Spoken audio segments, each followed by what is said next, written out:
I see that translation studies has grown in the meantime, and not just here but all over Brazil.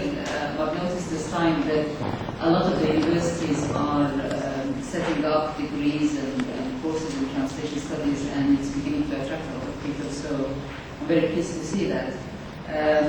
I was curious that of the various things that I do, because I'm basically a scholar of translation studies, and so I work in a number of different areas of translation. And I was curious that out of the various things on offer, when I told John what kind of things I can talk about, that he chose this particular talk. I thought he would choose one on corpora, because I know there's a lot of interest in focus studies here and elsewhere in Brazil. So I'm not sure why he chose this one, but I hope it will make sense. I have to apologize beforehand for the fact that the examples that I will be using are all examples from a particular area of the world that I appreciate not many of you know a lot about, because it's quite remote from here. It's the Arab world and the Middle East, and very specifically Arab countries. And I know that is a little bit remote from your own area of expertise. You would know a lot more if I gave you, or you would understand a lot more if I gave you examples from South America, for example, or from Brazil. But I hope as I go through the examples that you will be able to think of similar things that might be happening in Brazil and with Brazilian texts. But basically what I'm going to talk about is the translation of political texts in particular from English into Arabic. But the issues that I want to touch on are larger than just translation between English and Arabic, because they have to do with the kind of tensions that all translators, but particularly translators of political texts, because political texts are by definition controversial, open to contestation.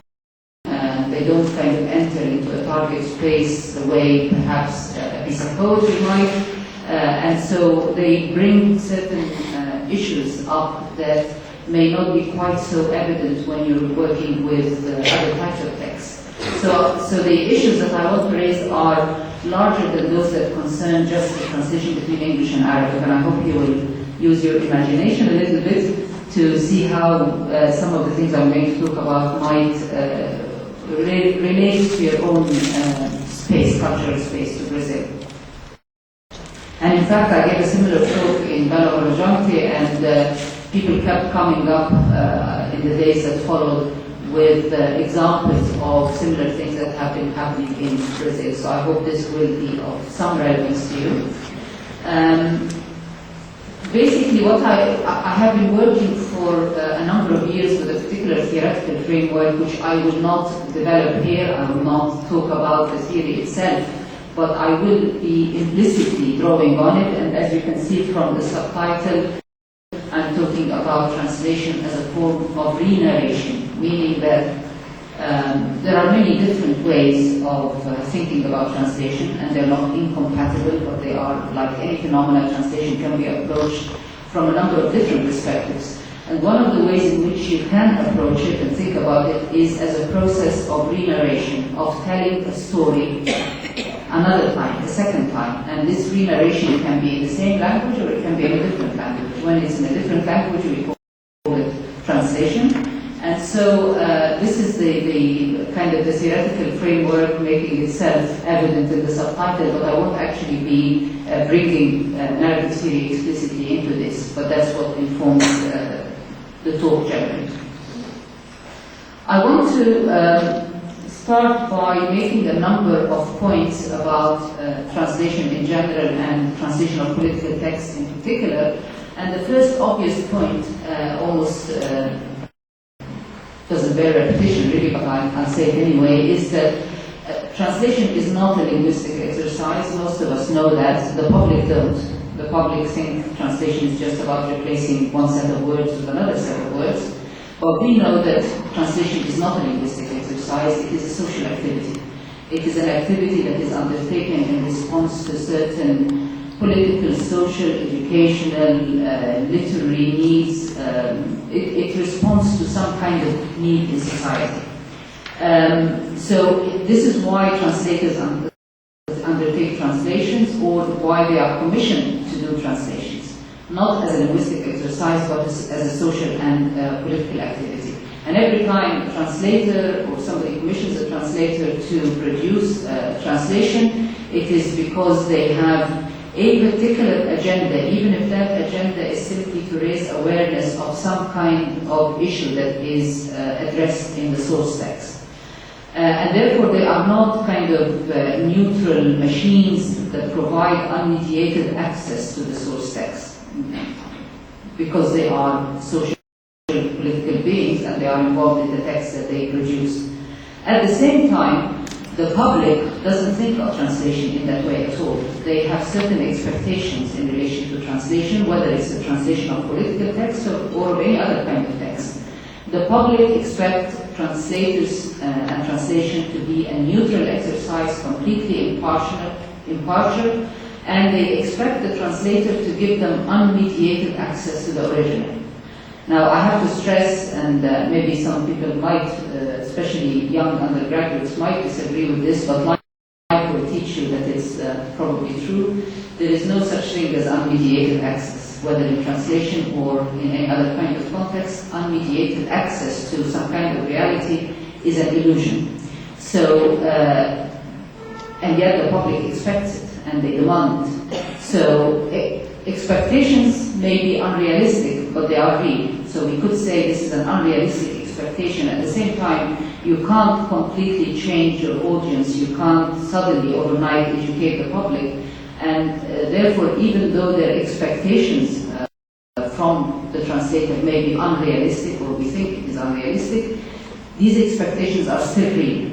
And the point here is, or what I'm trying to really demonstrate here, is some of the ways in which both the translators and those who work around the translation, including publishers, editors, and so on, how they negotiate this paradox of translation being a social and political activity with an agenda, and the fact that there is a professional ethos of fidelity, of neutrality.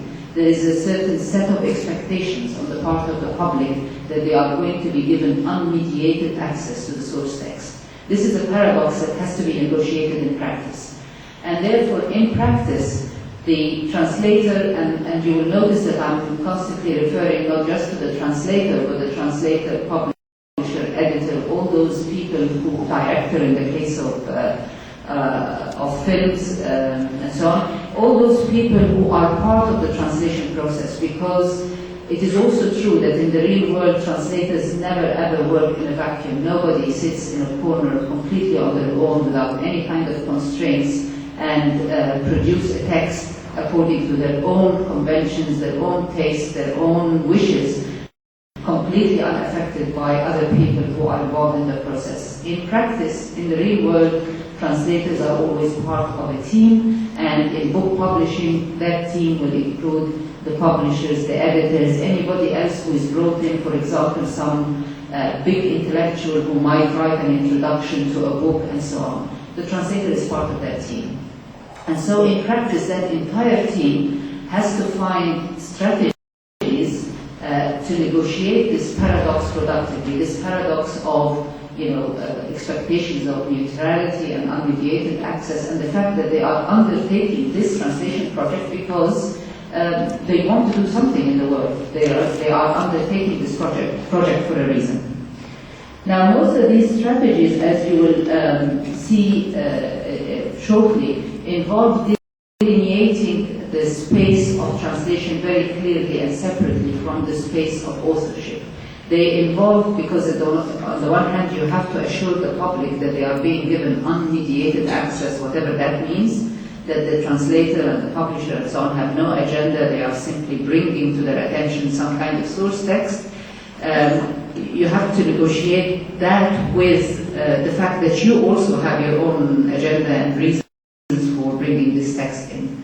And these strategies therefore involve keeping the voice of the translator, publisher, editor, and so on quite separate in many respects and in many cases from the voice of the author. So you keep the text as closely translated as possible and do things around the text that allow you to renegotiate it within the target space. Particularly in cases where, and this is very true of political texts in particular, as I said, in cases where what you are bringing into the target cultural space is very much at odds with the values of the target culture, as political texts often are.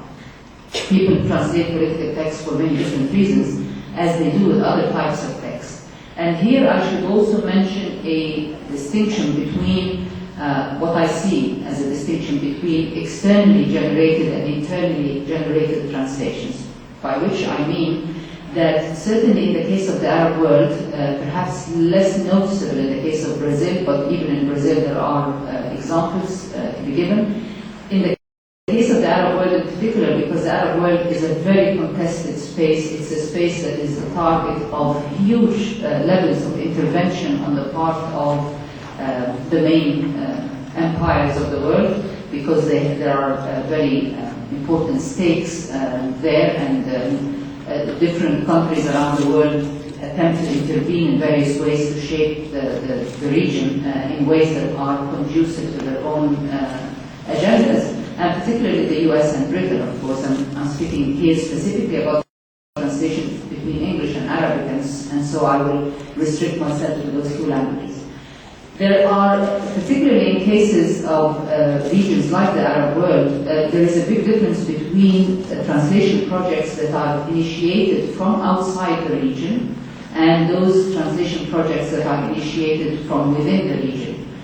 Those that come from outside often are done as, very broadly, you may disagree with me, but I tend to see them as some kind of variation on the same old civilizing mission, meaning that people from outside, for example, various groups of Americans or part of the American establishment will decide, or before that the Soviet Union, when during the Cold War, will decide that they want Arabs to read certain types of texts, because by reading those types of texts they're going to be better people, they're going to be more democratic, they're going to be more Christian, in the case of the old civilizing mission. And therefore the translations that come from outside, that are initiated from outside the region, are ones that do not necessarily respond to the needs of the region as the region itself experiences those needs or sees those needs,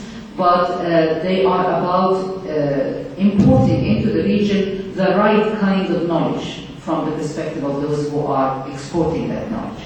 Whereas within the region itself, whether the translations are undertaken by commercial publishers or initiated by cultural projects, and in any region there are always cultural organizations that subsidize and encourage translations, not for profit but for particular cultural reasons, whether those internally generated projects, translation projects, are done for commercial or for cultural reasons, they tend to be far more diverse in character and to be responding to a lot of different needs, and they are not necessarily about importing the right kind of knowledge, because people from within don't translate in order to necessarily just make themselves better in the sense of being better educated or having a better understanding of democracy or human rights or whatever it is. They translate because they want to engage with the world. They want to know what is going on out there, whether it's good, bad, or indifferent.